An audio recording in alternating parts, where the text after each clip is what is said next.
The envelope feels fragile between my fingers, cream-colored paper that costs more than I should have spent, but something about this needs to feel real, needs to have weight. I stand on the corner of 5th and Madison at 11 p.m. on a Tuesday, watching the last diners leave Carmine's through its heavy glass doors, women in silk and men in suits that probably cost what I make in 3 months at the bookstore. I should feel foolish. I do feel foolish. But my therapist said to write down what I cannot say, and I have been writing for 3 weeks now, filling page after page with words that no one will ever read, and it feels like screaming into a void that swallows sound. The decorative mailbox stands beside the restaurant entrance, ornate black metal with gold filigree, probably some upscale marketing gimmick for comment cards or reservation requests. And I have been watching it for 5 nights, working up courage for this small act of release. Marcus left 47 days ago. I am not counting anymore, except I am, always counting, always marking time by his absence, by the hollow he carved out when he said I was too much and not enough simultaneously, too needy and too distant, a contradiction he could not solve, so he stopped trying. The letter in my hand says nothing about Marcus. It talks about longing, about the ache of being unseen, about wondering if somewhere in this massive, indifferent city there exists someone who could read my thoughts and not turn away. Ridiculous, pathetic, therapeutic. I step forward before I can reconsider, my boots clicking on cold pavement, breath forming clouds in November air that bites exposed skin. The slot opens easily and I slide the envelope through, hear it whisper down into darkness. My heart pounds stupidly, as if I have done something dangerous instead of discarding paper into what is probably a trash bin checked once weekly by underpaid staff. But it feels like release, like setting something free. I turn away quickly, pulling my second-hand coat tighter, already composing tomorrow's letter in my mind. Because this is the thing about wounds. They keep bleeding until you let them, until you stop pretending you are fine and admit to the empty air that you are lonely and frightened and wondering if anyone will ever truly see you. The restaurant glows behind me, warm light spilling onto sidewalk, the kind of place I will never enter, where people live lives I will never touch. I do not look back. I walk toward the subway that will carry me to my studio apartment with its radiator that clanks and its view of brick wall, and I feel lighter somehow, emptied of words that have been choking me. Tomorrow I will write another letter, and another, screaming into the void until maybe the void answers back. Dante Caruso finds the letter at 1 a.m. when he walks the perimeter of Carmine's, as he does every night, checking locks and sightlines, ensuring his flagship property remains secure, because in his world, nothing stays protected unless you guard it yourself. The cream envelope catches his eye, wedged in the decorative mailbox his manager installed 6 months ago for customer feedback, something he approved without interest, another detail in an empire built on countless details. He extracts it carefully, notes the quality of the paper, the careful handwriting that loops and curves with old-fashioned precision, and something makes him open it rather than toss it with the bills and reservation requests. The words hit him like a fist to the sternum. She writes about loneliness, about moving through crowds and feeling invisible, about wondering if connection is real or just a story people tell themselves to endure the isolation of existence. No name, no address. Just raw honesty that feels obscene in its vulnerability, like watching someone bleed and being unable to look away. He stands under the streetlight reading it twice, 3 times, while his driver waits at the curb and the November wind cuts through his $1,000 suit. He should throw it away. He folds it carefully and slips it into his inner pocket, feeling the paper rest against his chest as he slides into the back seat. That night in his penthouse overlooking the city, surrounded by space and silence and steel, he reads the letter again, studying each line for clues about who wrote these words, who dared to confess such things to no one and everyone simultaneously. It has been 16 years since anything surprised him. He keeps the letter. The second one arrives the next night, waiting in the same mailbox when he checks at midnight. This one talks about fear, about building walls so high that nothing gets in, but nothing gets out either, about slow suffocation of safety. His hands are steady as he opens it, but his pulse is not. By the fourth letter, he has arranged his schedule to ensure he personally checks the mailbox each night, waving off his confused security team, offering no explanation because he has no explanation that makes sense. By the seventh letter, he realizes he is waiting for them, anticipating them, needing them in a way that feels dangerous and unfamiliar. She writes about desire, about wanting to be known, about the difference between being looked at and being seen. His world is blood and money, power maintained through fear and absolute control, negotiations conducted with fists and bullets, respect earned through ruthless calculation. He has not felt softness in so long he forgot it existed. Her letters remind him of something he thought he killed years ago, some part of himself he buried because weakness gets you destroyed. He begins keeping them in his desk drawer, locked away like the contracts and ledgers and photographs of enemies. When Marco, his lieutenant, asks why he seems distracted, Dante does not answer. When blood needs spilling and territories need defending, he handles it with his usual cold efficiency, then returns home to read her words, feeling the contrast like acid.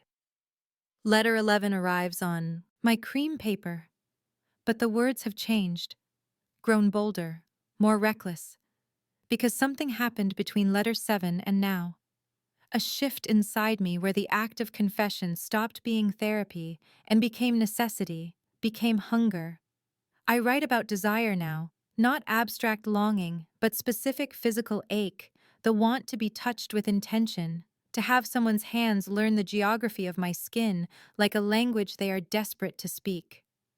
I write about fantasies, about surrender, about the terrifying beauty of being completely known by another person. Standing at the mailbox at 11 p.m. has become ritual, the single bright point in days that blur together in shelving books and ringing up sales and avoiding my phone where my mother's twice-monthly guilt trips wait in voicemail.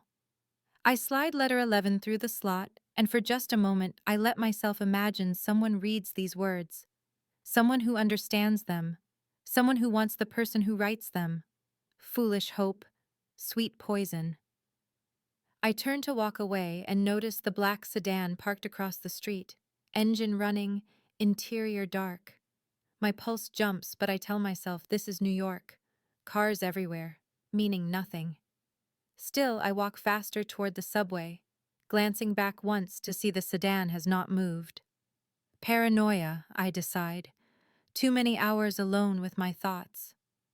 What I do not know is that inside the sedan, two of Dante's men watch me disappear into the crowd.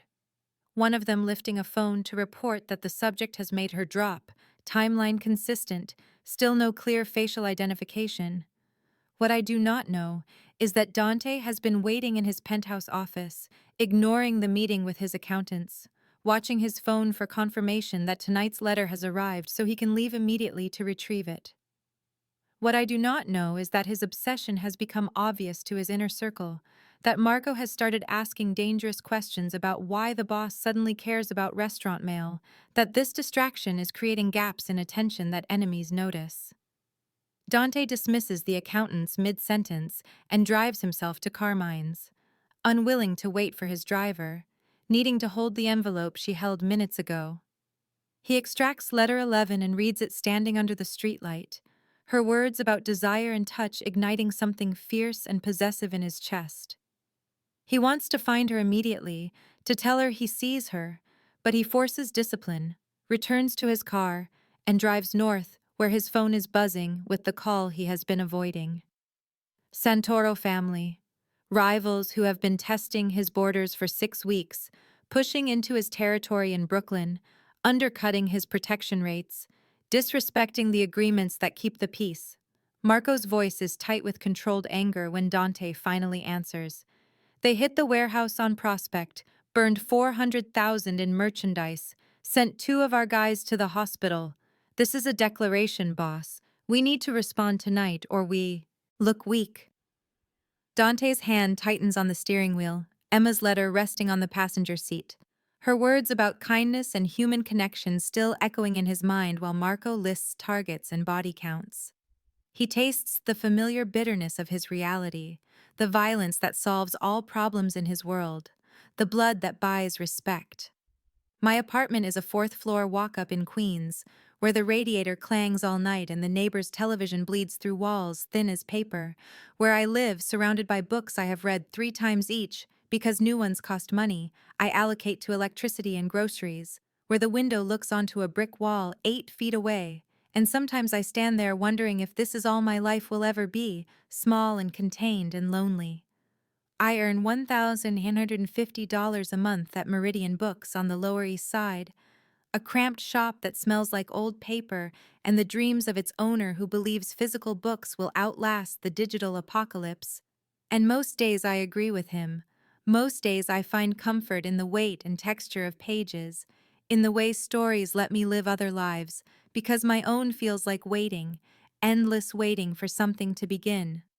My mother calls every 2 weeks from Phoenix, where she moved 6 years ago with husband number 3, calls to tell me about her yoga classes and her book club and her remodeled kitchen, asking about my life in the tone people use when they expect nothing interesting, and I give her nothing interesting because we ran out of real things to say to each other when I was 14, and she chose her boyfriend over my stability, moving us 4 times in 3 years before I aged out of her responsibility and into my own survival.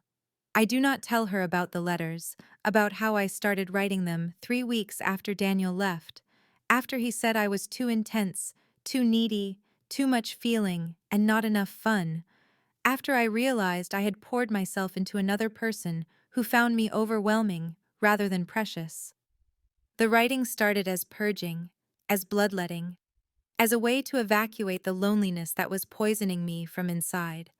But it became something else, became the most honest communication I have ever created, because there is freedom in knowing no one will answer, no one will judge, no one will find me too much.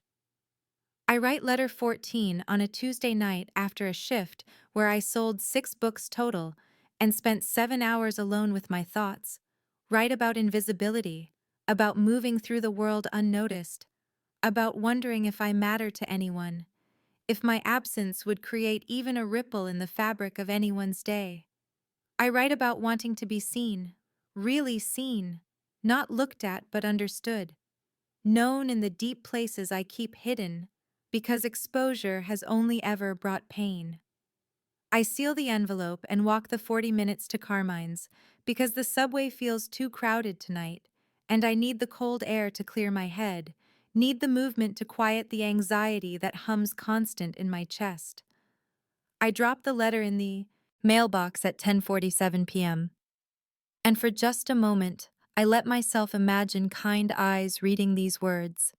Someone who does not find my intensity repellent but compelling. Someone who wants all of me instead of edited versions.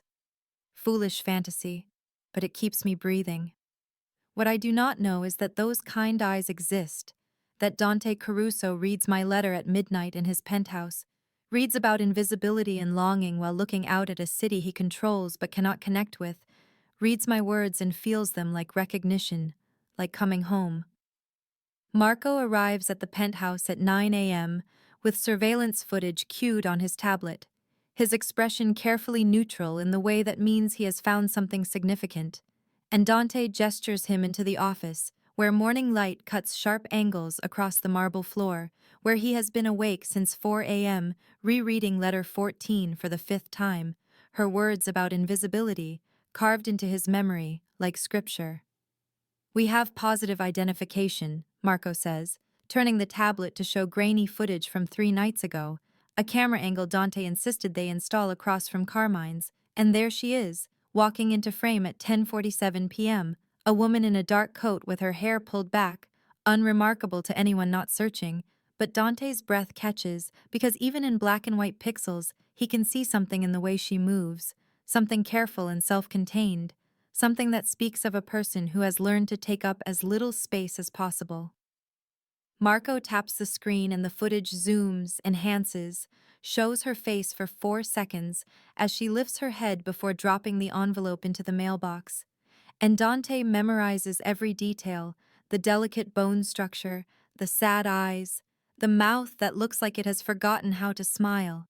And he feels the same vertigo he felt reading her first letter. Recognition of something essential, something he did not know he was missing until it appeared. Her name is Emma Sinclair, Marco continues, pulling up a second file with background information that Dante both needs and hates needing. Invasion of privacy that feels wrong even as he devours every detail. 28 years old, works at Meridian Books on Ludlow Street, lives alone in Queens, no criminal record, no significant assets, no close relationships that surveillance has identified. Ordinary, Marco says, and the word lands like judgment, like dismissal, and Dante feels anger flash hot in his chest because she is not ordinary. She is the person who writes about longing and desire and hope with a rawness that breaks him open every single night. I want eyes on her building and her workplace, Dante says, but at a distance, no contact, no approach, nothing that makes her feel unsafe. Marco's expression shifts into concern, the kind that comes from 10 years of service and hard-won permission to speak truth. Boss, this is a distraction we cannot afford right now. Not with the Santoro situation escalating, not with Brooklyn needing your full attention.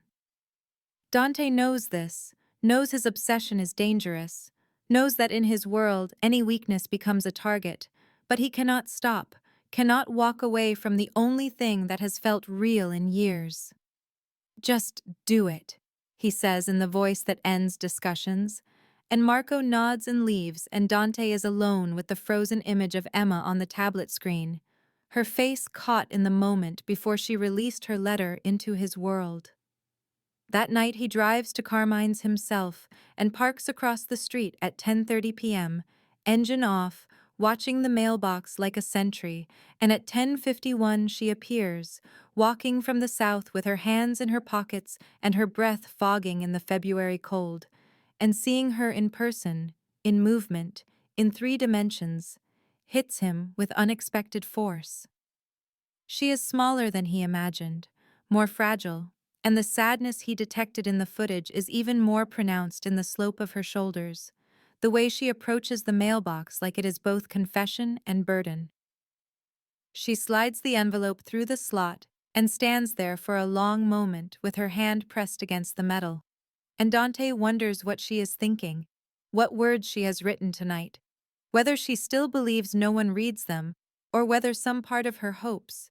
She turns and walks away, and he sits frozen, every instinct screaming to follow, to introduce himself, to tell her he sees her. But he forces stillness because approaching now would shatter whatever fragile thing exists between them, would make him real, and therefore dangerous, would end the honesty of her letters. He waits until she disappears around the corner, before retrieving letter 17, opens it in his car under the dome light, and her words tonight are about fear, about the terror of never being loved, of dying alone and unmissed, of wasting her one life waiting for someone who will never arrive. And something shifts in Dante's chest, something cracks and reforms, because he realizes with absolute clarity that he is falling in love with a woman who does not know his name, falling in love with her wounded honesty, and her desperate hope, and her beautiful broken way of seeing the world. And this realization is more dangerous than any rival family, any bullet, any betrayal he has survived, because Emma Sinclair has become the single point of light in his darkness, and he will burn his entire world down before he lets that light go out. The call comes at 2:17 a.m. when Dante is reading Emma's letter from earlier that evening, her words about finding beauty in small kindnesses still warm in his mind. And Marco's voice cuts through the quiet with 3 words that ignite cold fury in his blood. They hit the warehouse, and Dante is moving before conscious thought, instinct and training taking over, grabbing the gun from his desk drawer and the jacket that conceals it. his mind already calculating response and consequence and the necessary violence that his world demands when boundaries are crossed. The warehouse in Red Hook is burning when he arrives 23 minutes later, flames eating through the roof and painting the night orange, and two of his men are dead on the concrete with bullet wounds that speak of execution rather than firefight, and the Santoro family has left their signature, a calling card of disrespect that cannot go unanswered without appearing weak, without inviting further encroachment, and Dante feels the familiar cold settle over him, the shutdown of feeling that allows him to do what must be done. He spends the next 4 hours in a kind of controlled rage, gathering his captains, planning retaliation, making the calls that will result in blood and broken bones, and the message that his territory is not available for taking. And at 6:30 a.m., he is in a basement in Canarsie, watching Luca Santoro's nephew beg for mercy that Dante cannot afford to give, watching his own hands deliver violence with mechanical precision, and some distant part of him observes this brutality with disgust, with weariness, with the knowledge that this is who he is and who he will always be. He returns to the penthouse at 8:15 with blood on his cuffs and the smell of smoke in his hair and a weight in his chest that feels like drowning, strips in the bathroom and stands under water hot enough to burn, scrubbing his hands until they are raw, trying to wash away the stain that he knows goes deeper than skin, lives in his bones, marks his soul.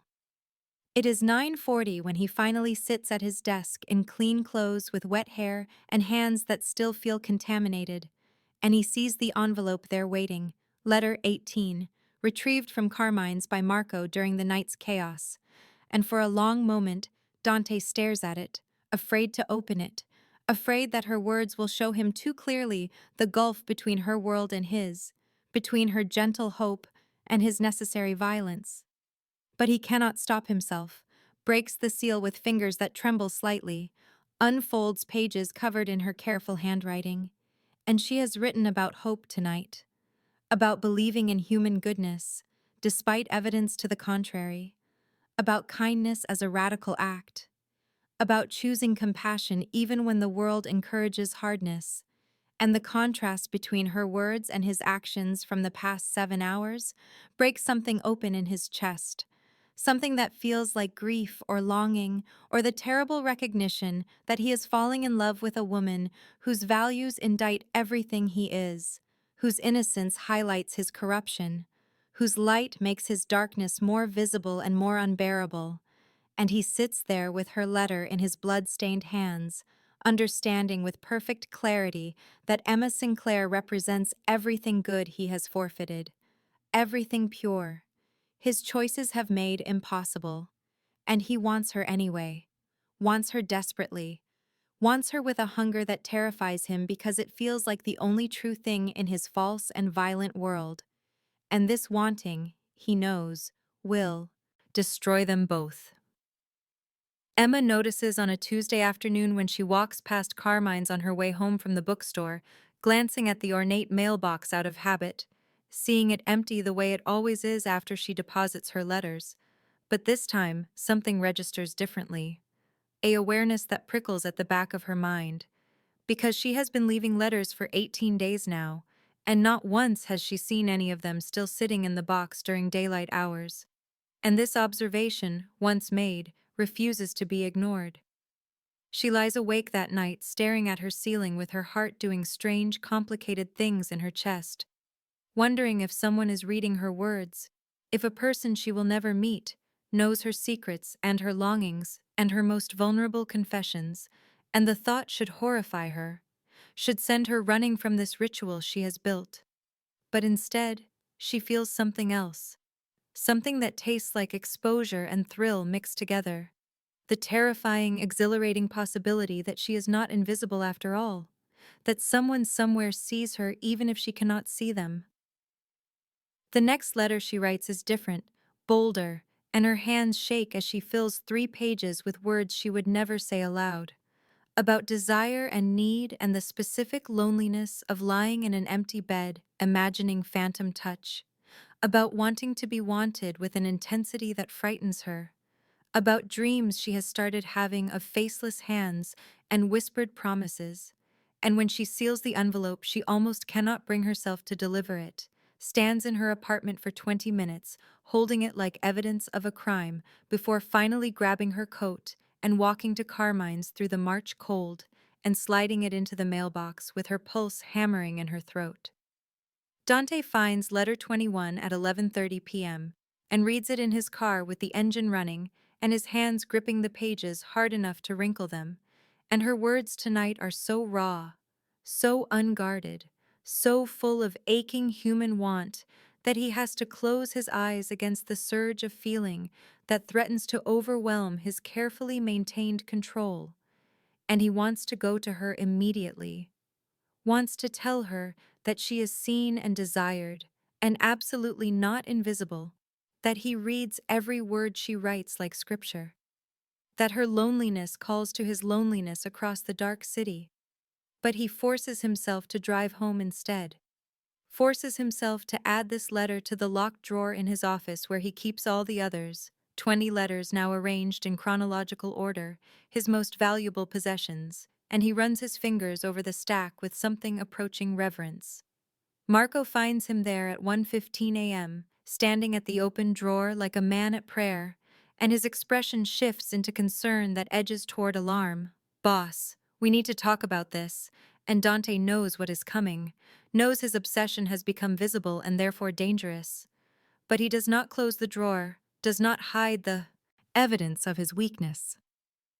"You are distracted," Marco says carefully, "and distraction in our business gets people killed. The Santoro situation is not finished despite last week's message, and you are spending your nights reading love letters from a woman who does not know you exist. This cannot continue." Dante hears the logic, recognizes the truth, knows that Emma has become a liability he cannot afford.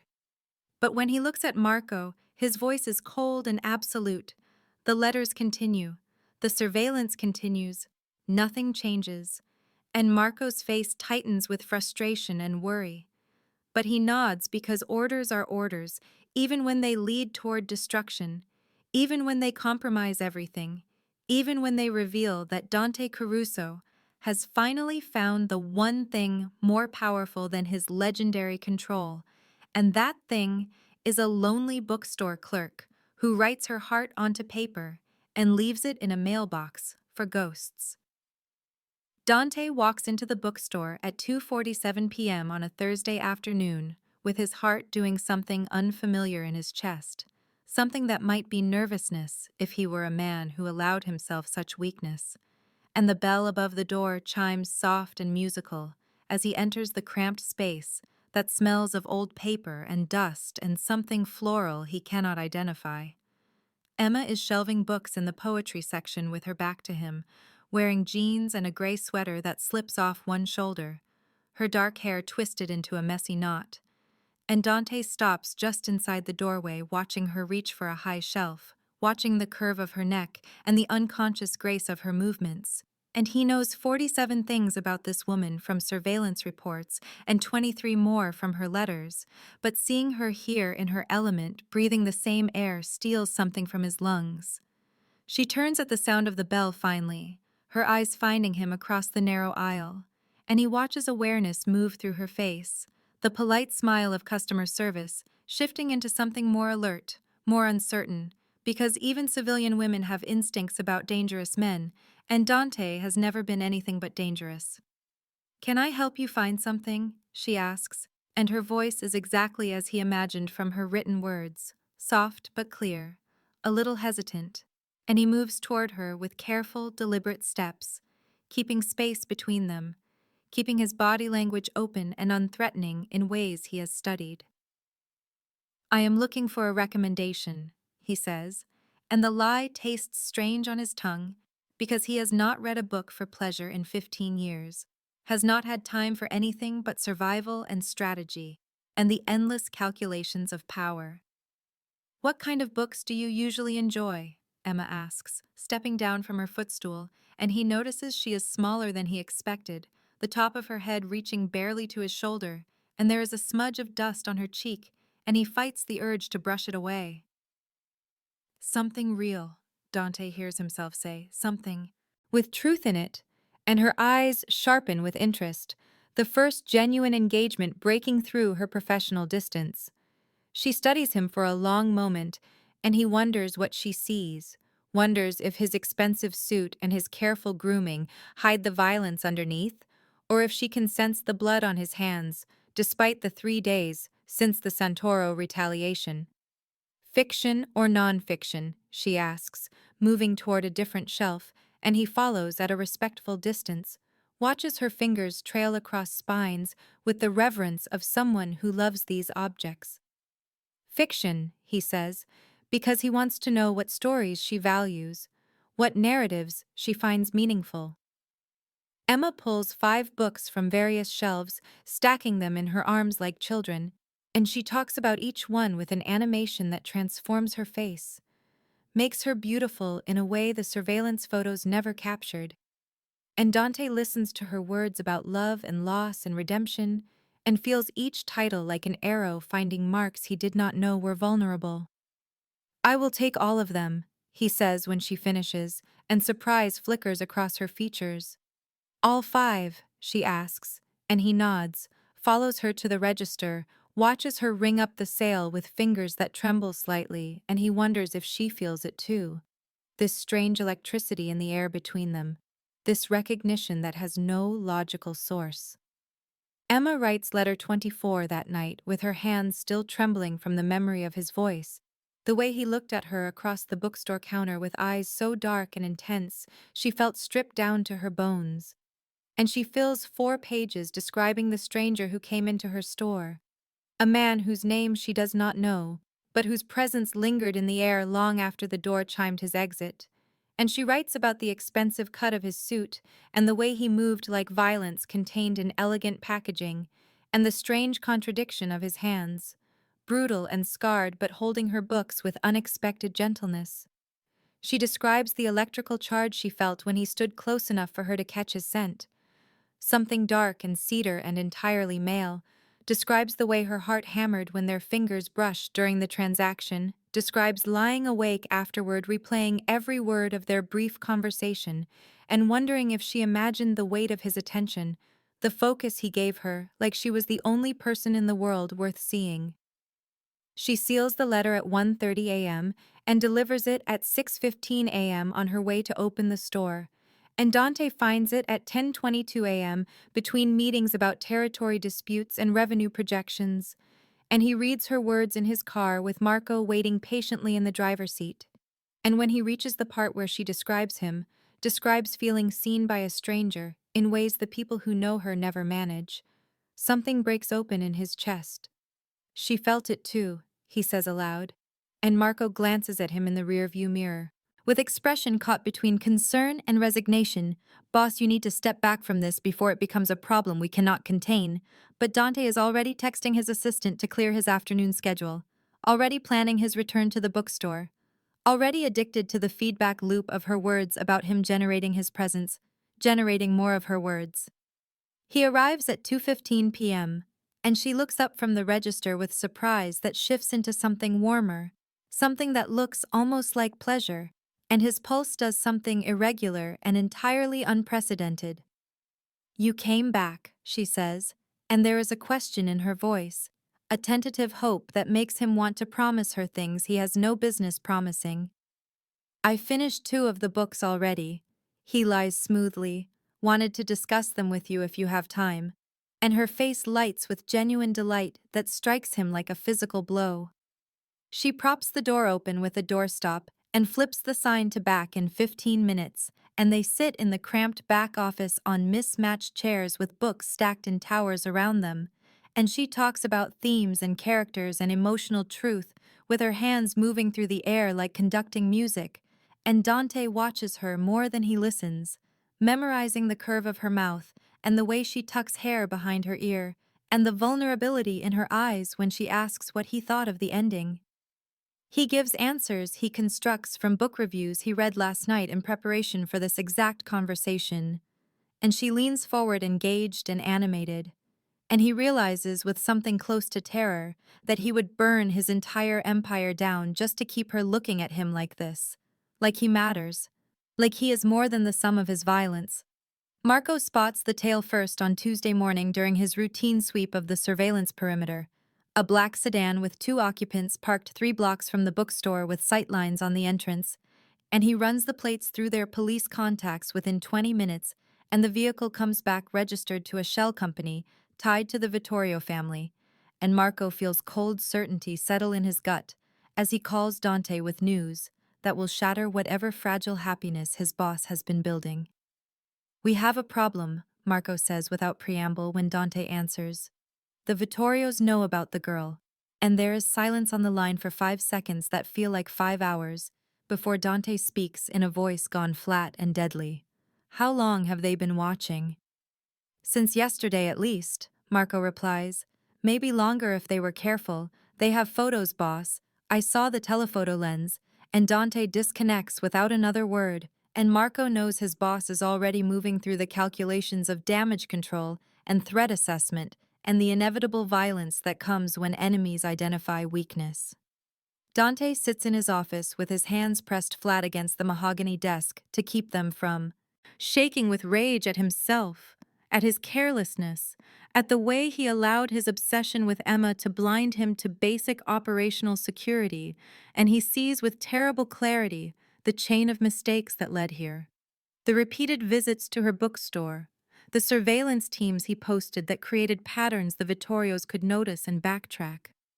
The way he let himself believe he could have something pure and good without it being contaminated by the blood and violence that defines his existence. He pulls up the security feeds from his own cameras positioned around Emma's neighborhood and rewinds through 48 hours of footage until he finds them, the watchers in their unremarkable car, and he sees the timestamp shows they picked her up 2 days ago, which means they know where she lives, where she works, her routines and vulnerabilities, and the knowledge that he painted a target on her back makes him want to put his fist through the wall. His phone buzzes with incoming text from Marco, containing 3 photos taken with long lens: Emma leaving her apartment, Emma walking to the bookstore, Emma standing at the decorative mailbox depositing her morning letter, and Dante stares at that final image, understanding that the Vittorios now know about the letters too. Know about the thing that connected him to her before they ever spoke, and the invasion of that privacy feels like desecration of something sacred.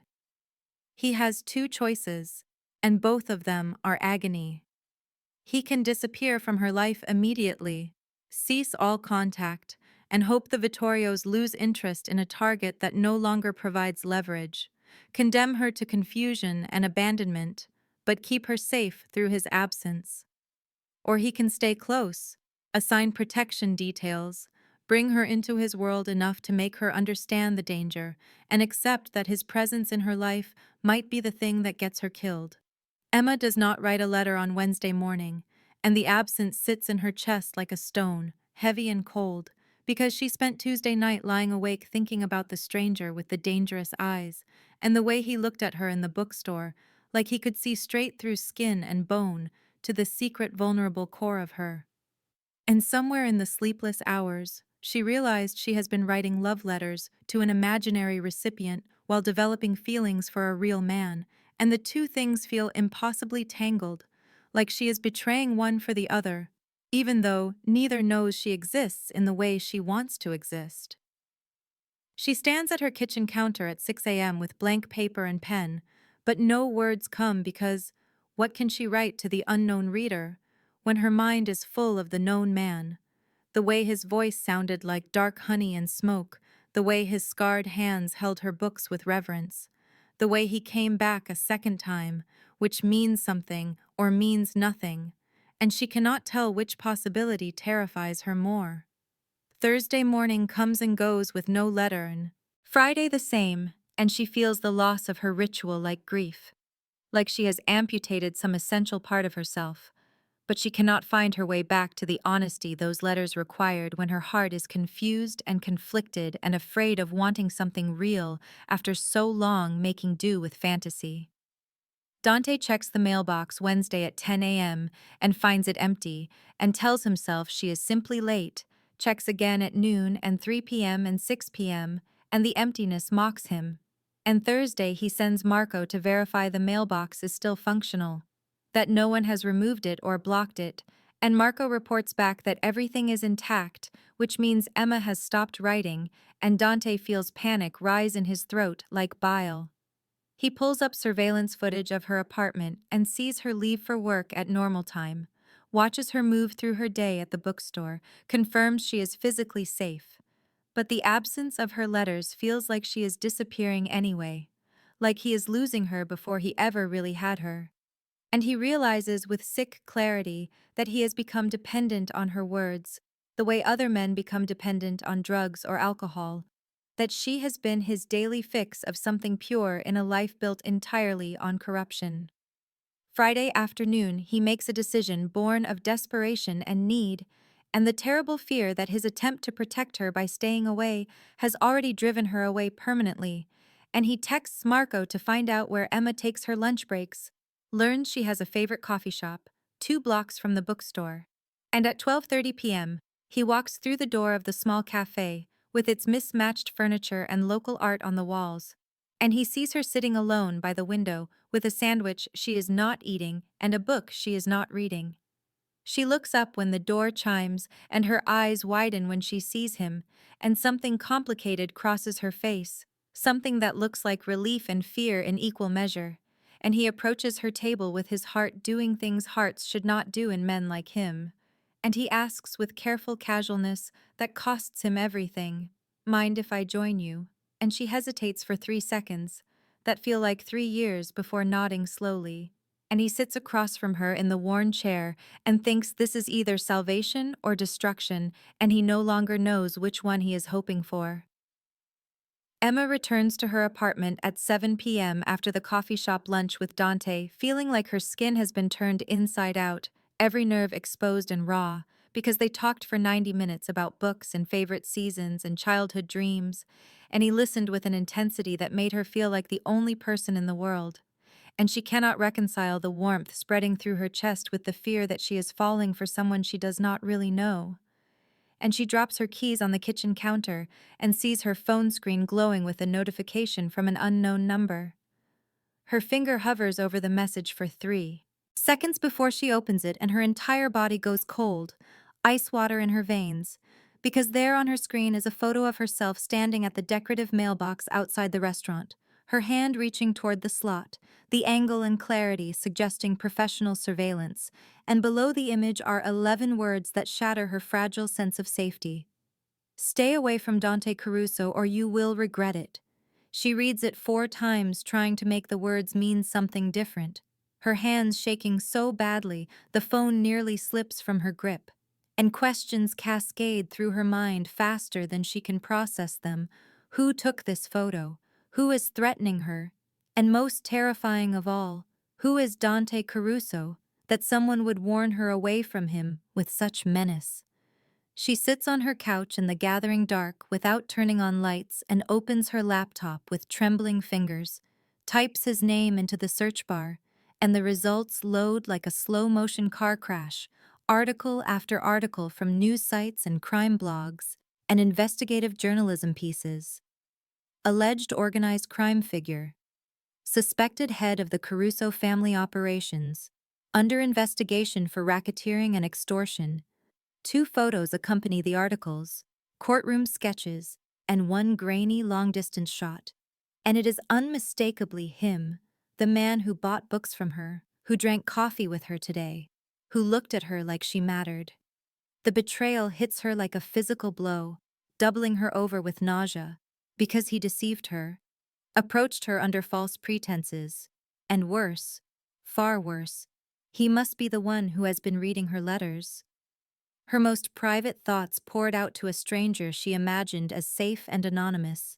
And he has known all along, known who she was and what she wrote while she remained ignorant of his identity and his world. She opens a new document and begins typing through her tears, the words coming sharp and jagged.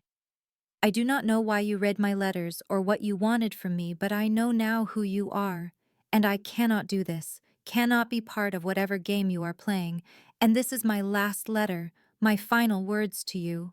Goodbye to the stranger I thought I knew, and goodbye to the man who lied with his silence.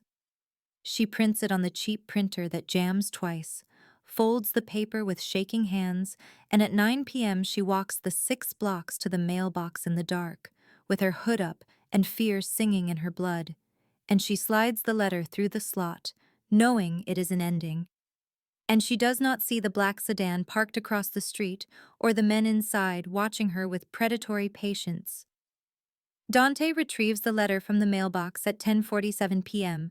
because he could not wait until morning, his hands uncharacteristically unsteady as he unfolds the paper, and the words hit him like bullets, each sentence a wound. Her goodbye carved in ink that might as well be his own blood, and he is reading it for the third time, standing under the streetlight, when his phone vibrates with an alert from the security system he had Marco install to monitor the street where Emma lives. Motion detected, multiple vehicles, unauthorized presence, and ice floods his veins because he knows with terrible certainty what this means. He is in his car before conscious thought catches up.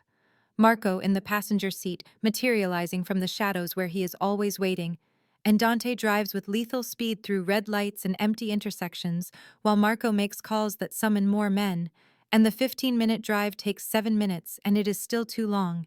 Every second an eternity, where she could be hurt or taken or killed because of him, because his world touched hers and contaminated everything pure about her. They arrive to see her building's front door hanging open, the lock shattered, and Dante takes the stairs 3 at a time with his gun already drawn and Marco at his back.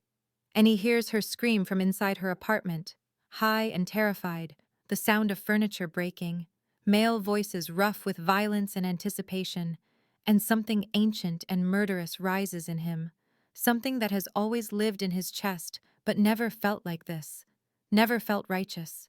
He kicks her door open and sees 3 men, 2 holding her against the wall while she fights like a cornered animal, all desperate strength and futile resistance, and the third turning toward the noise with his weapon rising, and Dante fires twice, center mass. The man drops, and he is moving before the body hits the floor. The next 90 seconds are brutal choreography written in blood and bone. Marco taking the man on the left with efficient precision, while Dante closes the distance to the one gripping Emma's arm. And he does not simply shoot this one, he needs to hurt him, needs to make him pay for putting hands on her, and his fist connects with the man's jaw with enough force to shatter teeth, and Emma stumbles backward as the man releases her, and Dante hits him again and again, until Marco's hand on his shoulder pulls him back from the edge of killing with his bare hands. The apartment smells like copper and fear, and Emma is sliding down the wall with her eyes wide and unfocused, shock setting in, and Dante holsters his weapon and moves to her, crouching down, his hands hovering over her shoulders, afraid to touch her, afraid his violence has made him untouchable. But she is looking at him with something that is not quite recognition, and he says softly, "Emma, we have to go. It is not safe here." And she whispers, "You killed them." And he says, "Yes, and he would kill 100 more."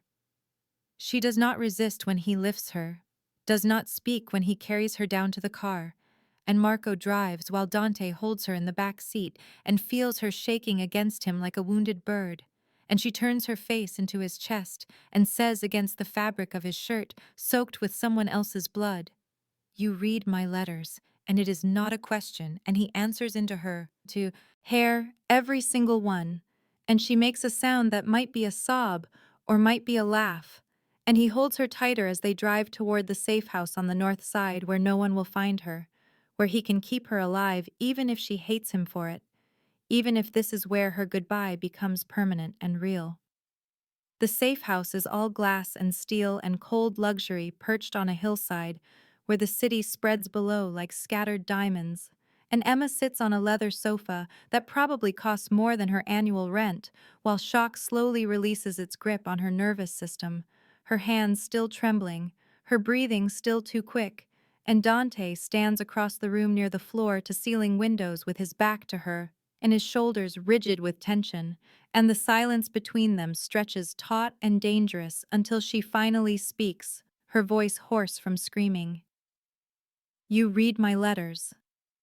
He turns to face her, and his expression is unreadable, carefully controlled. And he says yes, all of them, and she laughs, a sharp broken sound without humor, and says so. This was what, some kind of game? Some sick entertainment for a man who has everything? And anger is flooding through her now, burning away the fear. And she stands on unsteady legs and says, "Tell me why. Tell me what you wanted from me."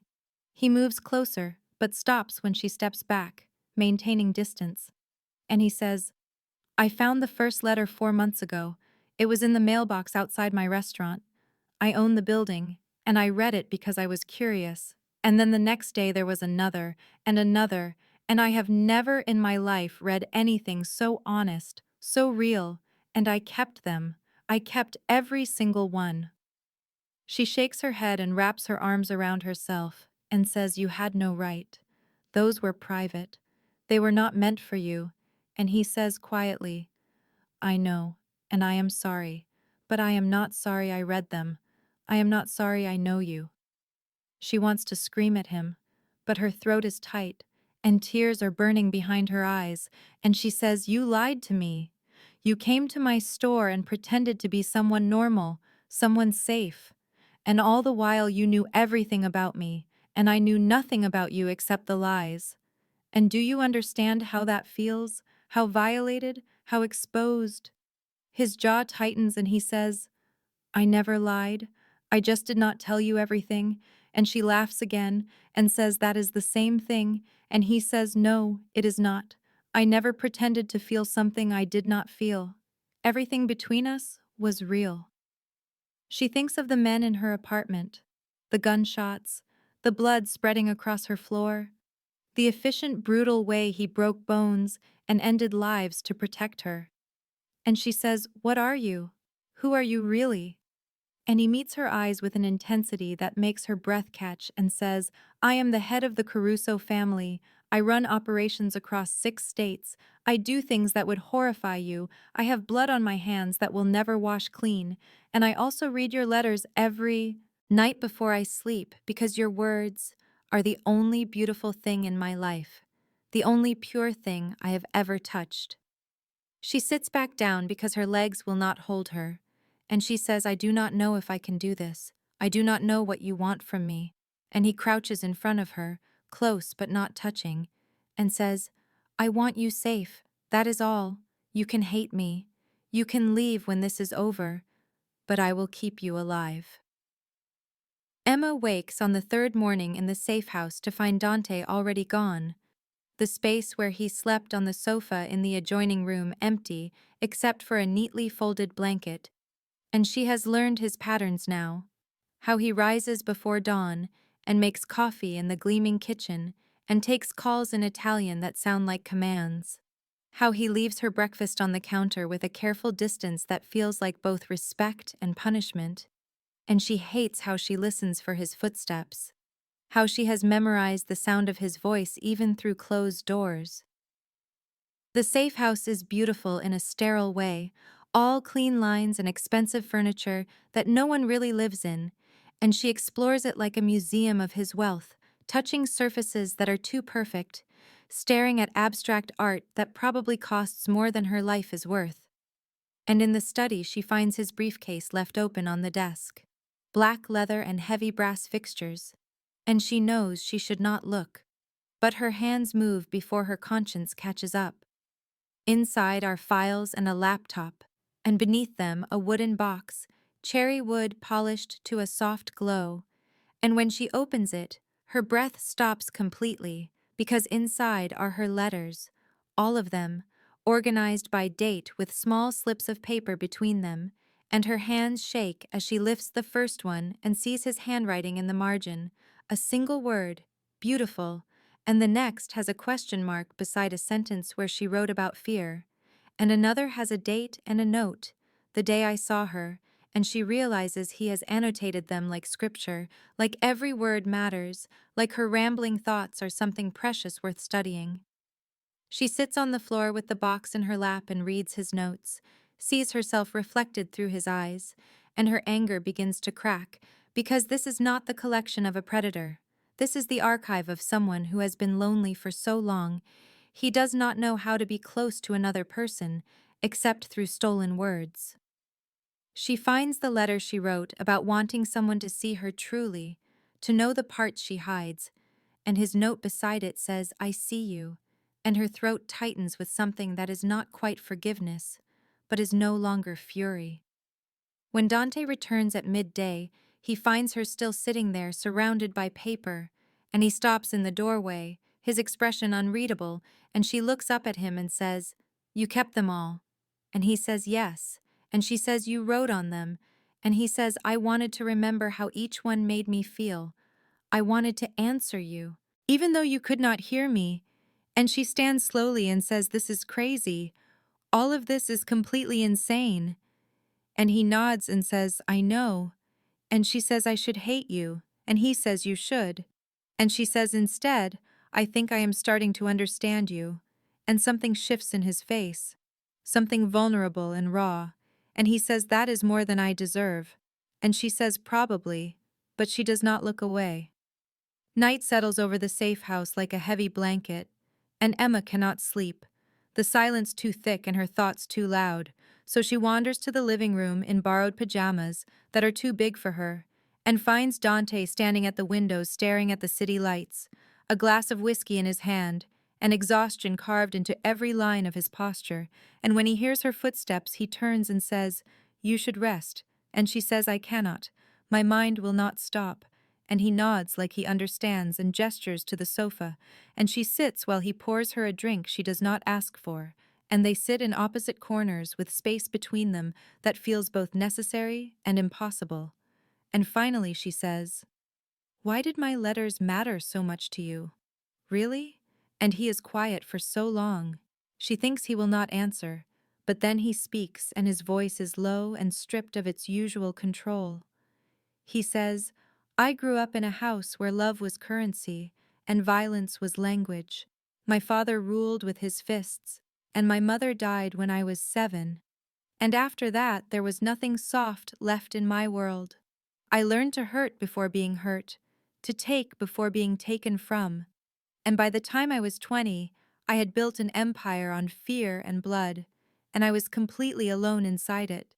And then I found your first letter, and you wrote about wanting to be seen, and I realized I had never been seen in my entire life. I had been feared and obeyed and hated, but never known. And your words were like discovering there was still something human inside me worth knowing." Emma feels her throat tighten, and she says, "I wrote those letters because after my ex left me, I felt invisible, like I was disappearing and no one would notice. And my mother left when I was 15, and I spent my whole childhood trying to be good enough to make her stay, and it was never enough. So I stopped trying to be seen by real people, because the rejection was too painful. And the letters were safe, because no one could reject someone they never met. But you read them, and you kept them. And somehow that is more terrifying than anything else, because now someone knows the parts of me I never show, and I do not know if I can survive being rejected by someone who actually sees me."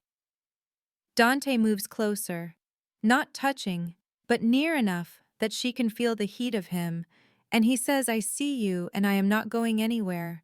I see your fear and your loneliness, and your desperate hope that the world can still be kind. And I see your strength even when you think you are breaking. And you are the most real thing I have ever encountered." And Emma looks at him and sees past the danger and the violence to the lonely boy who grew into a lonely man. And something inside her chest cracks open and she leans forward, and so does he, and their mouths are inches apart, and she can taste the whiskey on his breath and feel the tremor in his hand as he reaches for her face. And then fear floods through her, and she pulls back and says, "I am sorry. I cannot not yet. I am not ready." And the disappointment in his eyes is devastating. But he nods and says, "Whenever you are ready or never, I will still be here." And they sit in the darkness with almost touching hands until dawn breaks over the city. Emma wakes to voices in the hallway, low and urgent, and she recognizes Marco's tone.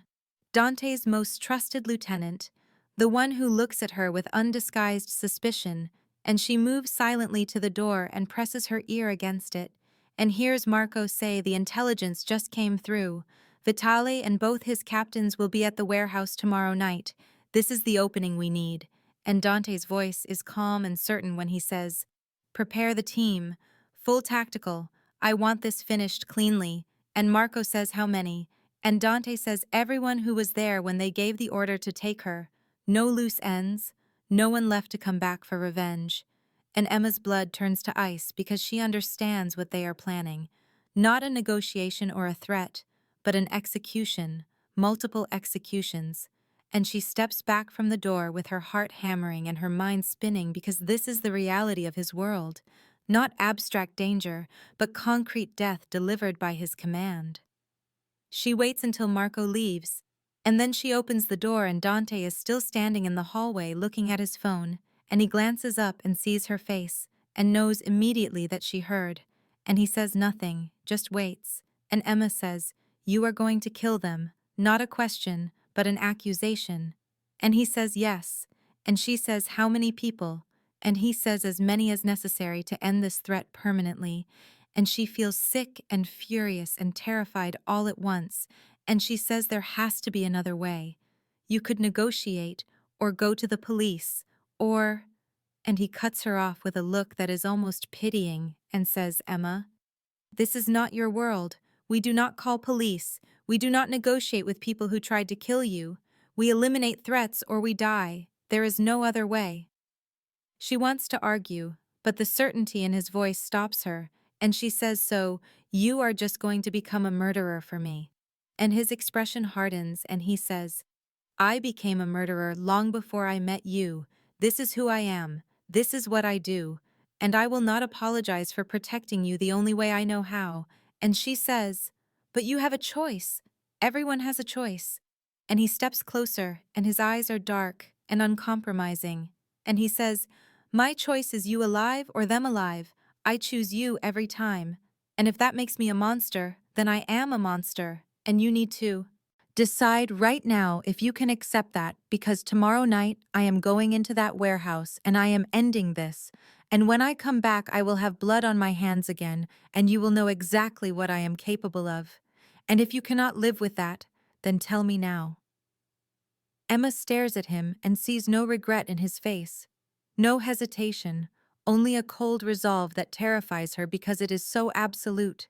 And she thinks of the letters he kept, the tenderness he showed her, the loneliness in his eyes when he spoke of his childhood. And she cannot reconcile that man with the one standing before her planning death with such casual certainty. And she says, "I do not know if I can watch you become this." And he nods slowly and says, "Then maybe you should not watch.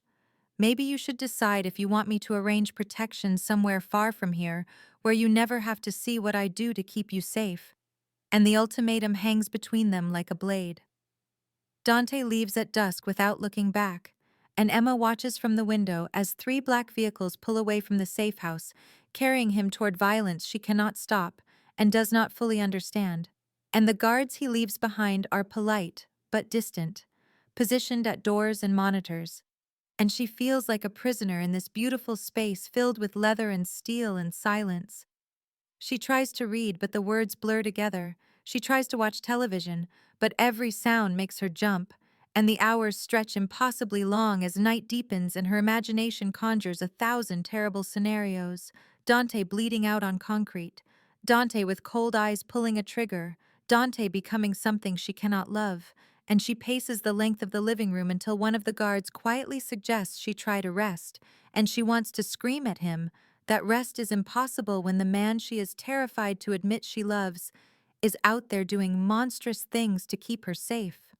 She returns to the bedroom and sits on the bed and stares at her hands and realizes with sudden crushing clarity that she has already made her choice, that she made it the moment she did not ask him to send her away, that somewhere between the fear and the fury and the impossible tenderness she has fallen completely in love with a man who lives in darkness.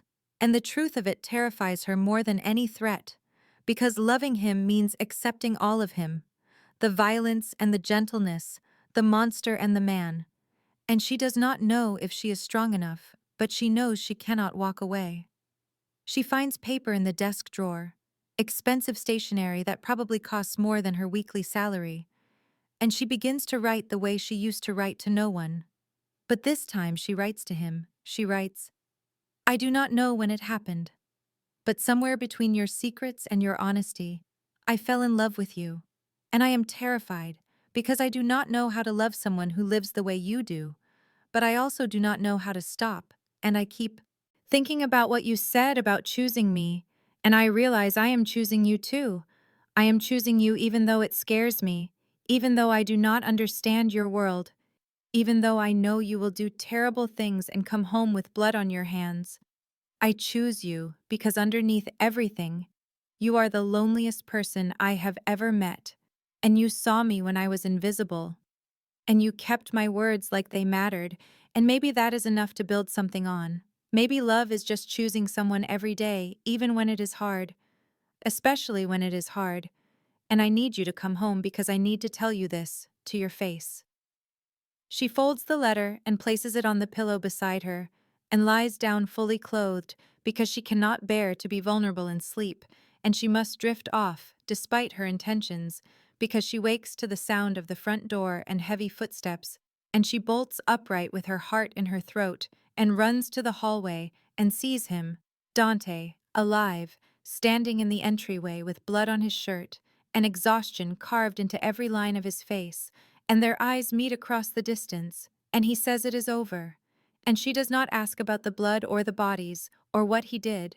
She just closes the space between them and reaches for his face and says, You came back.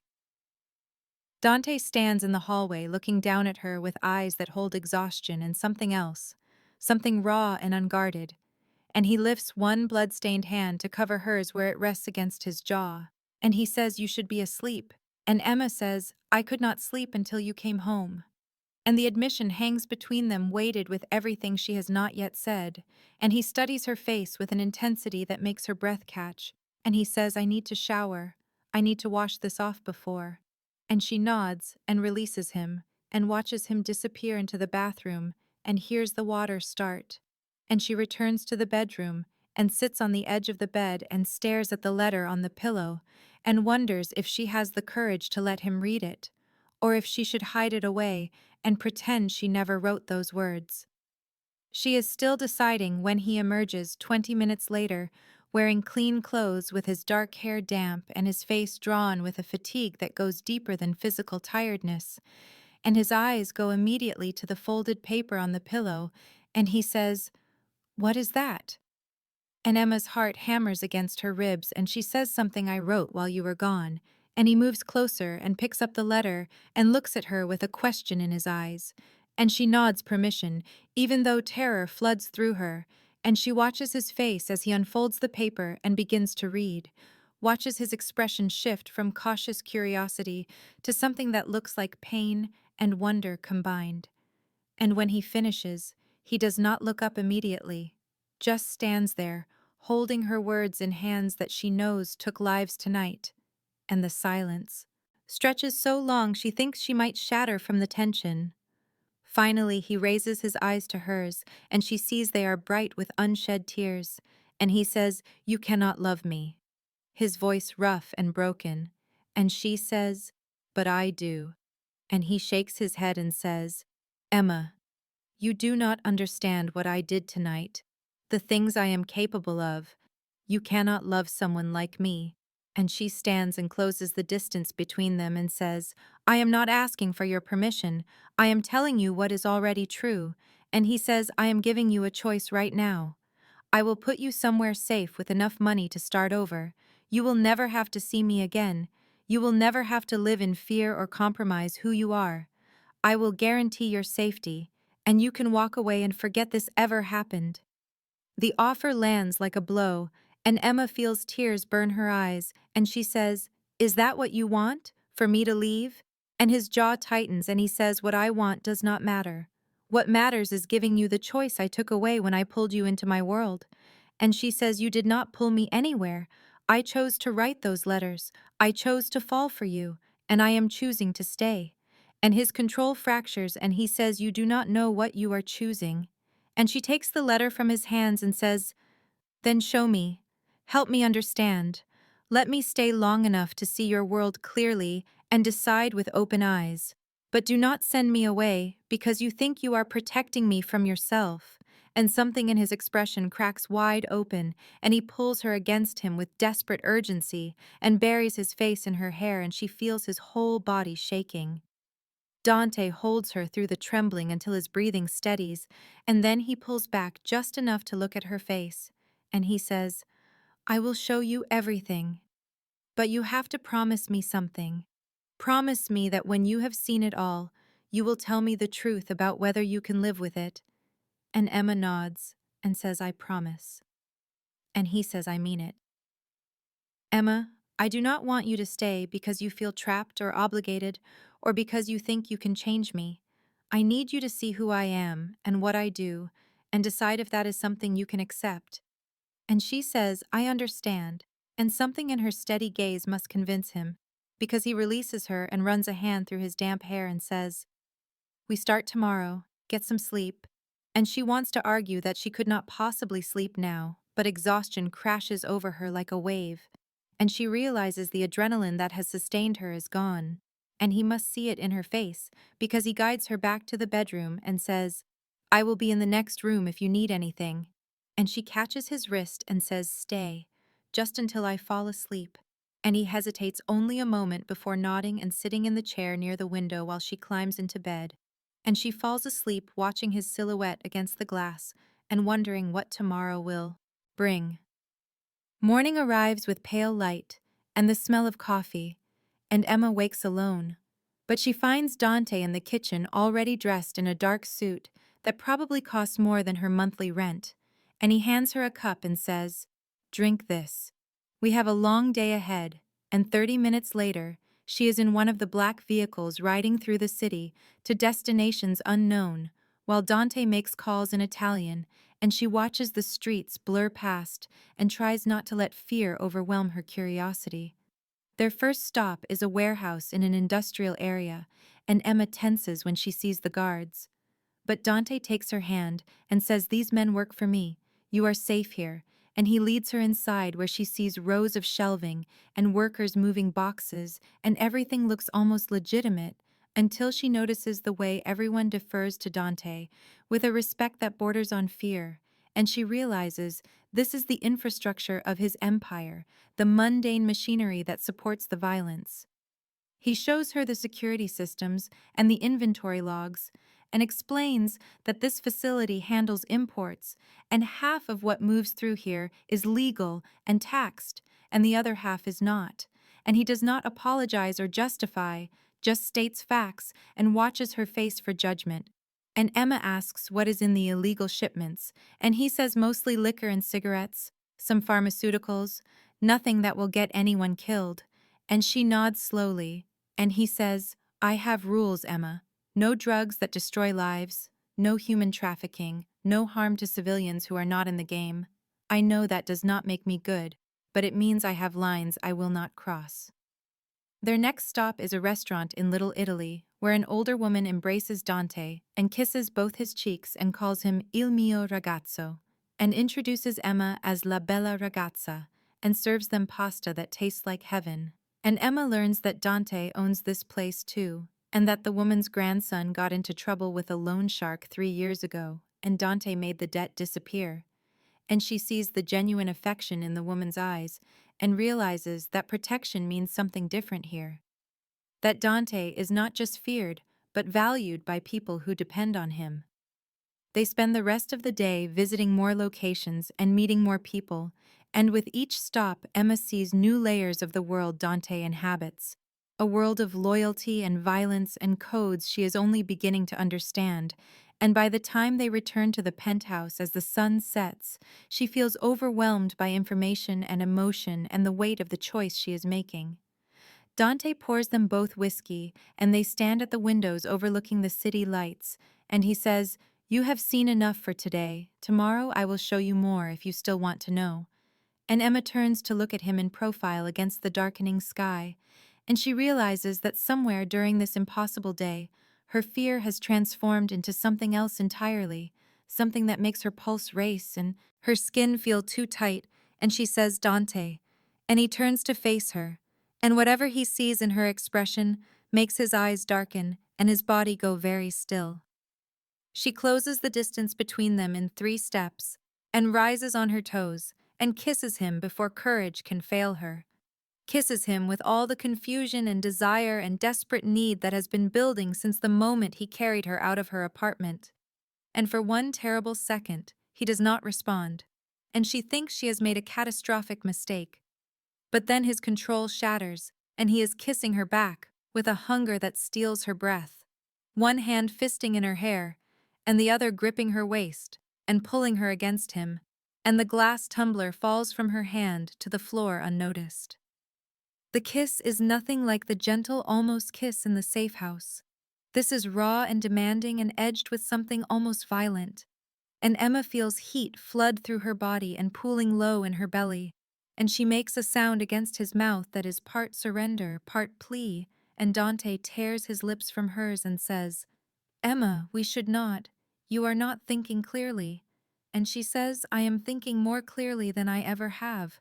I want this. I want you. And he searches her face with an intensity that feels like it could burn her alive, and he says, if we do this, there is no going back. I will not be able to let you go. And she says, then do not let me go. And the last thread of his restraint snaps, and he lifts her, and she wraps her legs around his waist, and he carries her to the bedroom. And somewhere in the back of her mind, she knows this is reckless and possibly self-destructive. But her body has made a choice. Her mind is still catching up to. He lays her on the bed with surprising gentleness given the urgency thrumming between them, and he pauses and says, last chance to stop this. And Emma reaches up and pulls him down to her and says, I do not want to stop. And then there are no more words, just hands and mouths and the desperate removal of clothing. And when he finally moves over her, she sees something raw and unguarded in his eyes, something that looks like worship and desperation combined. And she pulls him closer and whispers his name and feels him tremble against her. The joining is both fierce and tender, pleasure edged with an intimacy that terrifies her with its intensity. And when she falls apart in his arms, she feels tears leak from the corners of her eyes, because this is more than physical. This is the final wall crumbling, and Dante kisses the tears away and follows her over the edge with her name on his lips, like a prayer or a confession. Emma wakes wrapped in Dante's arms, with morning light filtering through the floor-to-ceiling windows, and for a moment she feels nothing but peace, his breath warm against her neck and his body solid and safe around hers. But then reality crashes back and she remembers everything she has chosen and the danger that comes with it and the fragility of this happiness they have built on a foundation of violence and desperation. She turns carefully in his embrace to find him already awake, watching her with an expression so tender it makes her chest ache.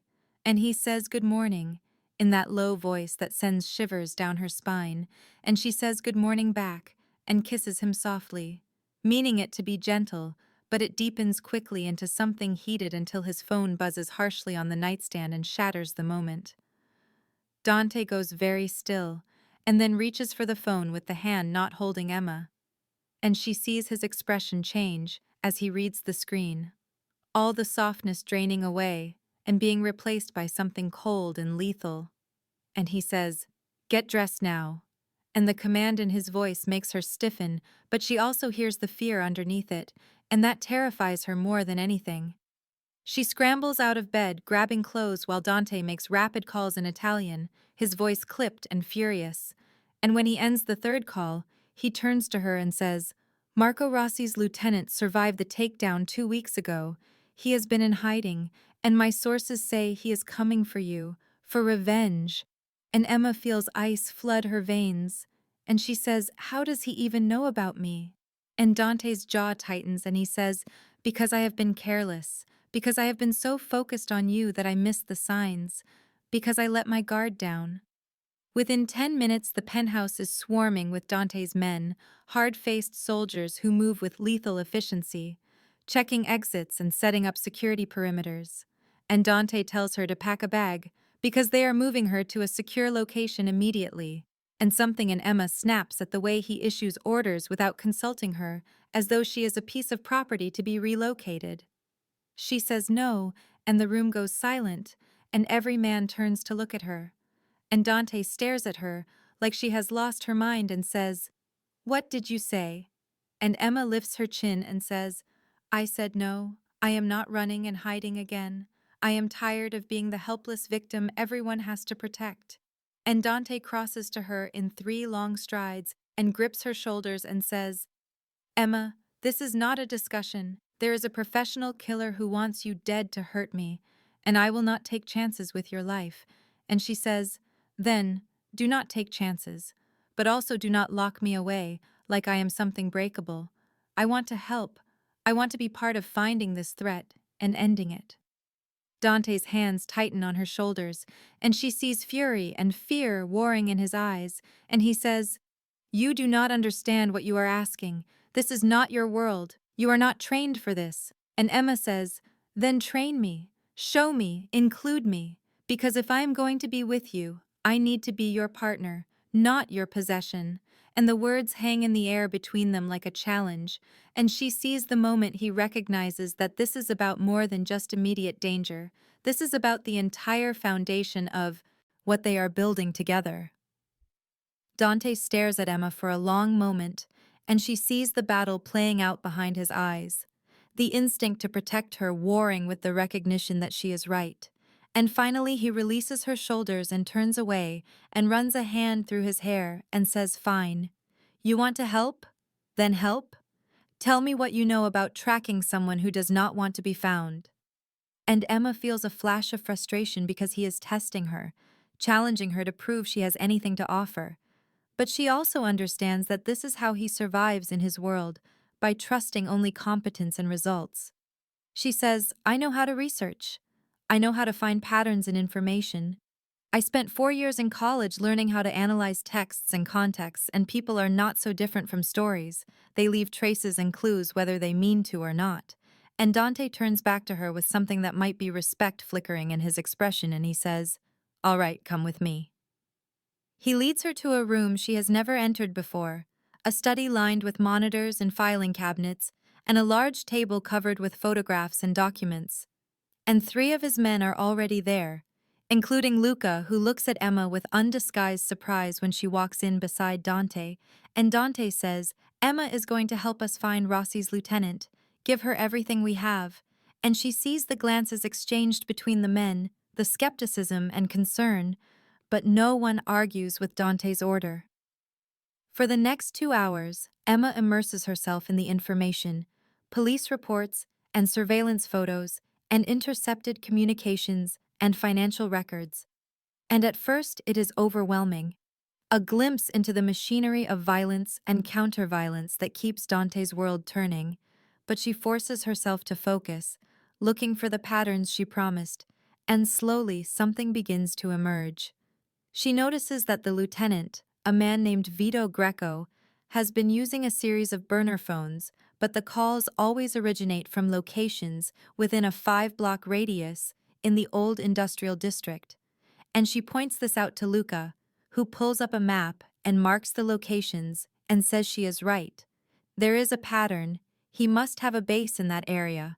And Dante leans over her shoulder to look at the map, and she feels the heat of his body and the tension radiating from him, and he says, "Good work. That narrows our search considerably," and the praise in his voice sends a warm rush through her chest. They spend another hour planning, identifying the most likely buildings where Vito might be hiding, and Dante is assembling a team to sweep the area when Emma notices something else. A detail in one of the surveillance photos that shows a restaurant in the background with a distinctive red awning, and she says, "I know that place. I used to go there when I was in college. It closed down 3 years ago, but the owner still lives in the apartment above it." And Dante goes very still and says, "How do you know that?" And Emma says, "Because I interviewed him for a project about small businesses. He told me he would never sell because his wife died there, and it was all he had left of her." And Dante looks at the map and the building Emma identified is right in the center of the search radius. And he says, If I wanted to hide somewhere, no one would think to look. I would choose an abandoned building with a grief-stricken old man who never leaves and never asks questions. Dante mobilizes his team within 15 minutes, and Emma watches the transformation as the men move with coordinated precision, checking weapons and reviewing building schematics. And she feels both awed and terrified by this glimpse into the machinery of violence that operates in the shadows of the city she thought she knew. Dante tries one more time to convince her to stay behind, but she holds firm and says, "If my information leads you there, then I need to see this through."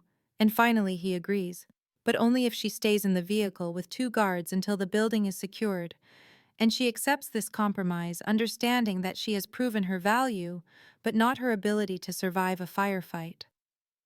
The drive to the old industrial district takes 20 minutes through streets that grow progressively more desolate, past shuttered factories and graffitied warehouses. And Emma sits beside Dante in the back of the armored SUV, watching his face as he reviews the plan with Luca over the radio. And she sees no hesitation in him, no doubt, only cold focus and lethal intent. They park 2 blocks from the target building, and Dante turns to her and cups her face in both hands and says, "If anything goes wrong, if you hear gunfire that does not stop, Antonio will drive you straight to the secondary safe house and you will wait there until I come for you. Do you understand?" And Emma nods and says, "Please be careful. Please come back to me." And he kisses her hard and desperate, and then he is gone, moving into the darkness with 8 of his men like shadows with purpose. Emma watches through the tinted windows as they approach the restaurant with the red awning, and her heart hammers so hard she thinks it might break through her ribs. And Antonio sits in the driver's seat with his hand on his weapon, and his eyes scanning constantly, and the minutes stretch like hours. Then she hears it, the sharp crack of gunfire, 3 shots, then silence, then a burst of automatic fire that makes her flinch, and Antonio starts the engine and says, "We need to go now." But Emma says, "Wait. Just wait, please." And she sees movement near the building entrance, and more shots. And then figures emerging, and she cannot tell if they are Dante's men or enemies, until Luca's voice crackles over the radio saying, "Target neutralized, building secure, one of ours wounded but stable." Emma sags with relief, so profound she feels dizzy, and Antonio relaxes slightly and says, "Your man is lucky to have someone who cares whether he comes home. Most of us do not have that anymore." And Emma looks at this hard-faced soldier and sees the loneliness underneath and says, "Maybe you will find it someday." And he gives her a small, sad smile and says, "Maybe." Dante returns 10 minutes later with blood on his jacket that she prays is not his, and he slides into the vehicle and pulls her against him and says, "It is done. Vito Greco will never threaten you again." And Emma does not ask what done means, does not ask about the blood or the body. She just holds him and feels grateful and guilty and in love all at once. 3 months pass, and Emma moves through her days with a lightness she never imagined possible, splitting her time between the bookstore she refused to give up and Dante's penthouse that has become home in ways that have nothing to do with the marble floors or the breathtaking view of the city at night. She keeps writing letters, but now she leaves them on his pillow, or tucked into his jacket pocket, or folded beside his coffee cup in the morning. Small, intimate missives that say, "I see you and I choose you and I love you" in 100 different ways. And he reads every single one aloud to her in that low, rough voice that still makes her pulse quicken, turning her words into something sacred between them. The danger has not disappeared because danger never disappears entirely from his world. But Emma has learned to live with it the way she has learned to live with his 2 a.m. phone calls and the weapon he keeps in the bedside drawer, and the way his men look at her now with respect instead of skepticism, because she proved herself not fragile, but fierce when it mattered. She reopened the bookstore 6 weeks ago, and Dante bought the building so no landlord could ever threaten her sanctuary, and she told him that was too much. But he said nothing is too much for your happiness, and she believes him because she sees the truth in his eyes every time he looks at her, like she is the only real thing in his world of shadows and compromises. Tonight he comes home earlier than expected and finds her curled in the leather chair by the window writing another letter, and he kisses the top of her head and says, "I have something to show you," and there is nervous energy in him that she has never seen before.